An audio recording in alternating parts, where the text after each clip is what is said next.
2026-এর বিধানসভার নির্বাচনটা একেবারেই জমে গেল, বুঝলেন? কেন বলুন তো? তার কারণ এই যে একতরফা তৃণমূল কংগ্রেসের জয়, সংখ্যালঘু ভোটের কনসলিডেশন করে তৃণমূল কংগ্রেসের একদিকে জয়, আর জেতার পরেই নতুন নতুন করে দুর্নীতি, মানুষের কষ্টের টাকা চুরি, এই ধরনের ঘটনা দেখে শুধুমাত্রই ক্লান্ত তো আমরা নই, আমরা সাফারার। একেবারেই প্রত্যেকটি মানুষ কার্যত আজকে এই তৃণমূল কংগ্রেস জামানায় আমরা এসে একেবারেই ভুক্তভোগী হয়ে গিয়েছি। এই রকম একটা জায়গাতে যখন মানুষ পরিত্রাণ খুঁজছেন, তখন পরিত্রাণ বিরোধী দল হিসাবে বিজেপি যতটা দেখাতে পারছে, তাদের অন্তরায় হয়ে দাঁড়াচ্ছে মুসলিম ভোট। সেই কারণে আজকে যে তথ্যটা আপনাদের সামনে নিয়ে এসেছি, যে আসাউদ্দিন ওয়েসি গোটা ভারতবর্ষের বিভিন্ন জায়গায় যে সব থেকে যে কারণে তিনি পরিচিত, সেটা হচ্ছে যত ভোট না তিনি তার নিজের দলের জন্য জোগাড় করে সিট জেতাতে পারেন, তার থেকে বেশি করে তিনি যেটা করেন সেটা হচ্ছে এই বিরোধী, বিশেষ করে ইন্ডি জোটের একচ্ছত্র মুসলিম ভোটের ভাগ বসাতে তিনি বেশ ভালোই পারেন, যেটা পশ্চিমবঙ্গের জন্য অত্যন্ত প্রয়োজন, একটা মানে অপশন আমাদের জন্য প্রয়োজন ছিল, যেটা আসাউদ্দিন ওয়েসি গতকাল একটা ঘোষণা করেছেন। কি ঘোষণা করেছেন? কেন পশ্চিমবঙ্গের রাজনীতির একটা স্বাদ পরিবর্তন হলেও হতে পারে 2026-এর নির্বাচনে, কোন দিক থেকে আশার আলো আপনারা দেখতে পারবেন, এই তথ্য আজকের পর্বে আপনাদের সামনে আমি দিতে চলেছি। নমস্কার, welcome to simple as ABC. আপনাদের সকলকে স্বাগত জানিয়ে শুরু করছি অত্যন্ত গুরুত্বপূর্ণ একটি খবর। প্রথমেই আপনাদের আমি ইন্ডিয়া টুডের একটা অংশ দেখাবো, দেখার পর তারপরে আপনাদের সামনে আমি বিশ্লেষণে আসব। কিন্তু হিন্দিতে বলা ইন্ডিয়া টুডের এই ছোট্ট একটা ক্লিপ, সেটা শুনলেই আপনারা বুঝতে পারবেন আদতে কি ঘটেছে। আমি আসবো ব্যাখ্যায়, শুনুন। एमआईएम 2026 में पश्चिम बंगाल विधानसभा चुनाव लड़ने जा रही है, जिसका ऐलान आज कर दिया गया है। एआईएमआईएम के नेता इमरान सोलंकी ने एक प्रेस कॉन्फ्रेंस की और कहा कि 2026 विधानसभा चुनाव में पश्चिम बंगाल की सभी 294 सीटों पर हम अपने उम्मीदवार उतारने जा रहे हैं। अब बड़े स्तर पर सदस्यता अभियान भी इसके लिए चलाया जा रहा है। आपको बता दें, इससे पहले हुए बंगाल में विधानसभा चुनाव में 7 सीटों पर उम्मीदवार उतारे थे, लेकिन एक सीट भी एआईएमआईएम नहीं जीत पाई थी। শুনলেন বন্ধুরা, একেবারে ক্লিন অ্যান্ড ক্লিয়ার। 294টি যে বিধানসভা আসন রয়েছে, সেখানে 294টি আসনেই নাকি প্রার্থী দিতে চলেছে আসাউদ্দিন ওয়েসি। গতকাল তাদের তরফ থেকে একটা সাংবাদিক বৈঠক করা হয়, সেখানে পরিষ্কারভাবে বলা হয় যে 294টি আসনে 26-এর বিধানসভাতে তারা লড়তে চলেছেন। এই কারণে তারা সদস্য পদ সংগ্রহ করার কাজটা শুরু করছেন। অর্থাৎ এরকম নয় যে শুধুমাত্র নির্বাচনে লড়বো বলে জাস্ট দুদিন আগে এসে নির্বাচনে লড়লেন, নামটাই শুধু দিলেন, এরকম নয়। তারা একেবারে কোমর বেঁধে লড়তে চাইছেন। 2014 সালে বিজেপি যেভাবে মিসড কলের মাধ্যমে তাদের সদস্য পদ সংখ্যা বাড়িয়েছে, সেই পদ কিছুটা অনুসরণ করে তারা পশ্চিমবঙ্গে সদস্য পদ সংগ্রহ করার কাজ শুরু করছে, যেখানে একটি নাম্বারে মিসড কল দিয়ে তাদের সদস্য পদ, প্রাথমিক সদস্য পদ নেওয়া যাবে, এবং তারা 294টি আসনেই প্রার্থী দিতে চলেছেন। তবে এমনটা ভাবলে ভুল হবে, এই প্রথমবার তারা পশ্চিমবঙ্গে নির্বাচনে লড়ছেন। তারা অতীতেও পশ্চিমবঙ্গে নির্বাচনে লড়েছেন। কখন? 2021 সালের বিধানসভা নির্বাচনে পশ্চিম বর্ধমানের 7টি কেন্দ্র থেকে, বিধানসভা কেন্দ্র থেকে তারা প্রার্থী দিয়েছিলেন। যদিও 7টি কেন্দ্রে তারা হেরে গিয়েছিলেন বটে, তার কারণ গতবার সেই অর্থে তারা প্রচারও করেননি, শুধু নামকে বাস্তা লড়েছিলেন যে 2026-এর প্রিপারেশনের জন্য। এবং সেখানে একজন প্রার্থী আসানসোল উত্তর থেকে দাঁড়িয়েছিলেন, তিনি আবার তৃণমূল কংগ্রেস থেকে ছেড়ে সেখানে গিয়ে দাঁড়িয়েছিলেন। তার নাম হচ্ছে দানিশ আজাদ। সেই দানিশ আজাদ সেখান থেকে দাঁড়িয়েছিলেন, তৃণমূল কংগ্রেস থেকে ছেড়ে তিনি 1500টি ভোট পেয়েছিলেন। কিন্তু এবারে শুধু 7টা বা 8টা আসন নয়, 294টি বিধানসভা আসনে তারা প্রার্থী দিতে চলেছেন। এর জন্য কোমর বেঁধে সদস্য পদ তারা সংগ্রহ করছেন। এইখানে দাঁড়িয়ে আপনাদের আসাউদ্দিন ওয়েসির একটা বক্তব্য শোনাবো। তিনি বলছেন এবার থেকে পশ্চিমবঙ্গের প্রত্যেকটি নির্বাচনে তারা পার্টিসিপেট করবেন, এবার তাদের টার্গেট পশ্চিমবঙ্গ। শুনুন বক্তব্যটা, তারপরে আসছি বাকি ব্যাখ্যায়। भाई, आप एमआईएम पार्टी का साथ दीजिए।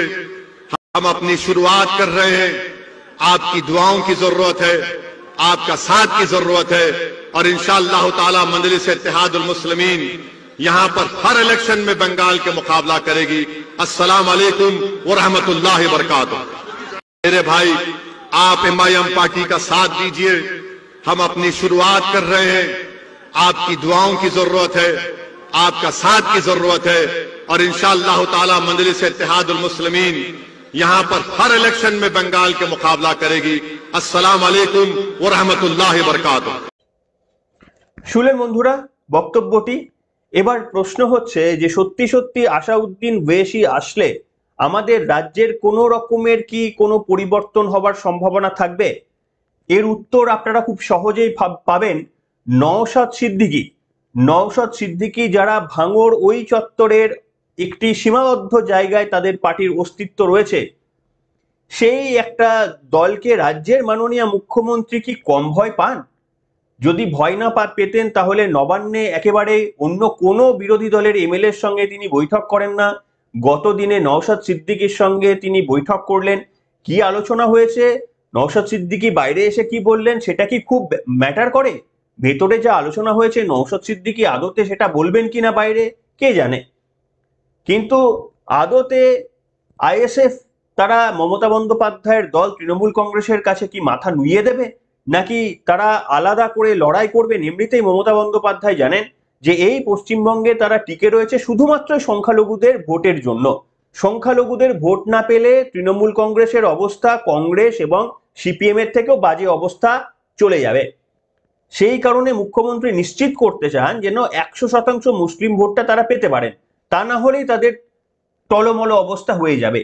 এই রকম জায়গায় দাঁড়িয়ে যে তৃণমূল কংগ্রেস এত বড় সংগঠিত দল বলে বারবার উল্লেখ করে, তারা নওশাদ সিদ্দিকীকে ভয় পান, আপনার আইএসএফ কে ভয় পান, তাহলে বুঝতেই পারছেন আইএসএফ কে ভয় পাওয়া তৃণমূল কংগ্রেস আসাউদ্দিন ওয়েসির দলকে ভয় পাবেন না এমন তো কোনো কথা নেই। তার কারণ হচ্ছে ভাঙড় এদিকে আইএসএফ দেখে নেবে, আর এদিকে বর্ধমানের দিকে যদি জোর তার দিয়ে লড়ার চেষ্টা করে, কিছু আসন কিছু পার্সেন্টেজ ভোট 294টাতে যদি লড়েন, কোথাও না কোথাও তো যেখানে মুসলমান সংখ্যাগরিষ্ঠ এলাকা, যারা তৃণমূল কংগ্রেসের এই অত্যাচারের হাত থেকে বাঁচতে চান কিন্তু তাদের হাতে অপশন নেই, তার কারণ তারা বিজেপিকে ভোট দিতে চাইবেন না, কংগ্রেস এবং সিপিএম কে তারা কিছু কিছু বাধ্য হয়ে ভোট দেন।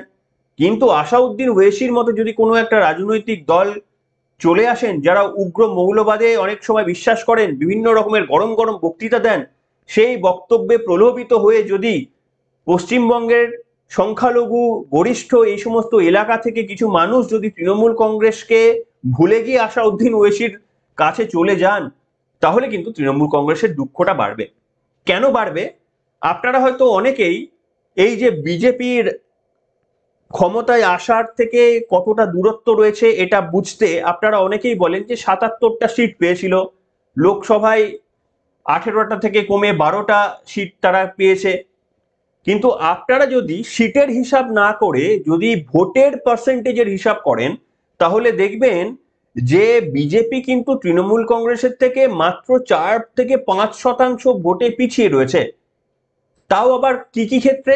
না, বিজেপি কোনো মুসলমানদের ভোট পায় না, এটার পরেও বিজেপি মাত্র 4 থেকে 5% ভোটে পিছিয়ে রয়েছে। এবং তৃণমূল কংগ্রেসের হাতে প্রশাসনিক ক্ষমতা, স্টেট মেশিনারি, অভিষেক বন্দ্যোপাধ্যায়ের মতো এলাকায় লোকসভাতে 7 লাখ মানুষের ম্যান্ডেট পাওয়া, এটা তো একটা মানে যে কোনো বোকাও বোঝে যে সাধারণ মানে খুব ভালোভাবে নির্বাচন হলে যেটা হওয়া একেবারেই অসম্ভব। কাজে এই যে স্টেট মেশিনারি ইউজ করে ভোটের যে একেবারেই বন্যা বইয়ে দেয় কার্যত তৃণমূল কংগ্রেস, এই জল ভোট যদি বাদ দিয়ে দেন, যদি মুসলিম ভোটারদের কিছু অংশকে যদি বাদ দিয়ে দেন যে তারা হয়তো আইএসএফ কে সাপোর্ট করে দিল, কিংবা এই যে আসাউদ্দিন ওয়েসির দল আসছে তারা যদি খুব ভালোভাবে প্রচার করে, এটা মাথায় রাখবেন এখনো 1 বছর দেরি রয়েছে পশ্চিমবঙ্গের নির্বাচনের। তার আগে থেকেই যদি আসাউদ্দিন ওয়েসির দল তারা কোমর বেঁধে নামেন, তারা সেইভাবে প্রচার করেন, বিশেষ করে সংখ্যালঘু অধ্যুষিত এলাকায় যদি প্রচার করতে থাকেন, এমনিতেই এটা অন্তত পরিষ্কার তৃণমূল কংগ্রেসের এই অত্যাচারের হাত থেকে তো কোনো পরিবারই রক্ষা পায়নি। সংখ্যাগুরু বলে ব্যাপার নয়, সংখ্যালঘু প্রান্তিক মানুষও তো তারা আবাস যোজনার টাকা পাননি, তারা বিভিন্ন রকমের কেন্দ্রীয় প্রকল্পের টাকা যেটা কেন্দ্র থেকে এসে গিয়েছে, অথচ তৃণমূল কংগ্রেসের নেতৃত্ব, লোকাল স্থানীয় নেতৃত্বদের পকেটে চলে গিয়েছে, সেই খবর তারা জানা সত্ত্বেও তাদের হাতে উপায় নেই। কেন না, মমতা বন্দ্যোপাধ্যায় ভয় দেখিয়ে দিয়ে রেখেছেন যে অন্য কাউকে ভোট দিলেই কিন্তু, বিজেপি যদি ক্ষমতায় আসে তাহলেই কিন্তু তোমরা চলে যাবে, তোমাদের আর দেশে থাকতে দেবে না। কাজে যারা তৃণমূল কংগ্রেসকে ভোট দিতে পারেন না তাদের কাছে একটা অপশন নিশ্চিতভাবে বেরিয়ে আসবে আসাউদ্দিন ওয়েসি। তিনি যদি ক্ষমতায় আসেন, মমতা বন্দ্যোপাধ্যায়ের কি স্নায়ুচাপ কিছুটা বাড়িয়ে দিল আসাউদ্দিন ওয়েসিসের দল? আপনারা জানেন যে বিগত দিল্লিতে যে নির্বাচন হয়ে গিয়েছিল, সেই দিল্লিতে নির্বাচনে আসাউদ্দিন ওয়েসিসের দল তারা 2টো বা 3টে এরকম খুব অল্প সংখ্যক আসনে তাদের প্রার্থী দিয়েছিলেন, কিন্তু তারা জিততে পারেননি একটা, তো সেটা ঠিক আছে। তারা জিততে না পারলেও সেখানকার যারা নেতৃত্ব ছিলেন, অর্থাৎ আম আদমি পার্টির অনেককে তারা হারিয়ে দিতে সাহায্য করেছেন। এইটা কিন্তু তারা করেছেন। শুধু দিল্লি বলে নয়, তারা তাদের যেখানে অস্তিত্ব, তেলেঙ্গানাতেও যদি বলেন, কংগ্রেস ক্ষমতাতে আসতেই পারতো না যদি আসাউদ্দিন ওয়েসি এইভাবে তাদের বিআরএস এর আসন এইভাবে ভাগ বসাতে না পারতো, বা ভোটে যদি এইভাবে ধস নামাতে না পারতো, তাহলে কংগ্রেস সেখানে ক্ষমতায় আসতেই পারতো না। এর সৌজন্যে আসাউদ্দিন ওয়েসি।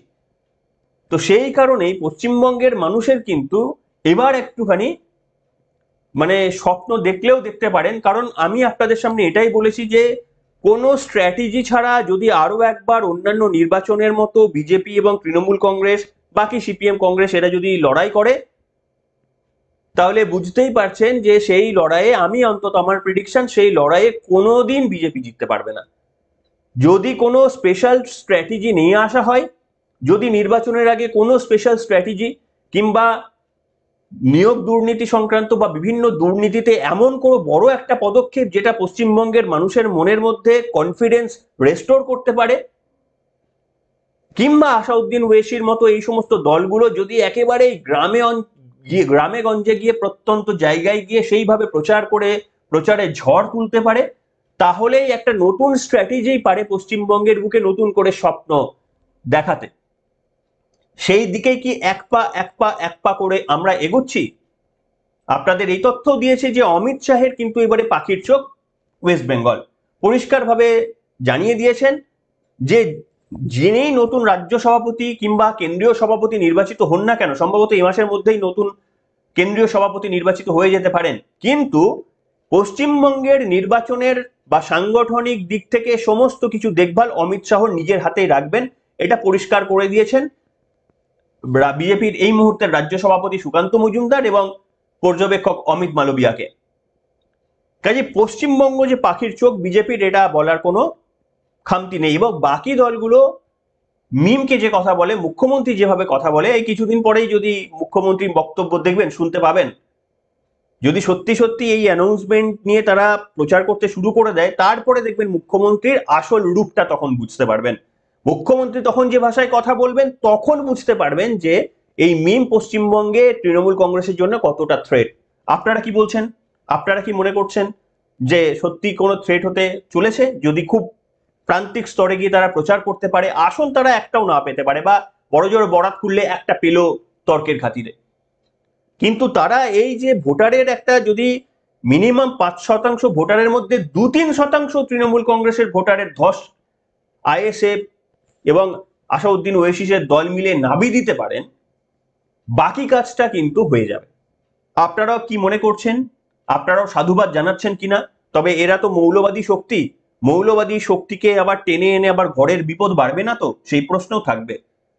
সেইগুলো সব দিক থেকে বিবেচনা করে আজকের মতামত আপনারা কি ভাবছেন লিখে জানাতে পারেন। পরবর্তীকালে ডেফিনেটলি আরো তথ্য সংগ্রহ করে আরো বিস্তারিত আলোচনা করব। এখনকার মতো এখানেই শেষ করলাম।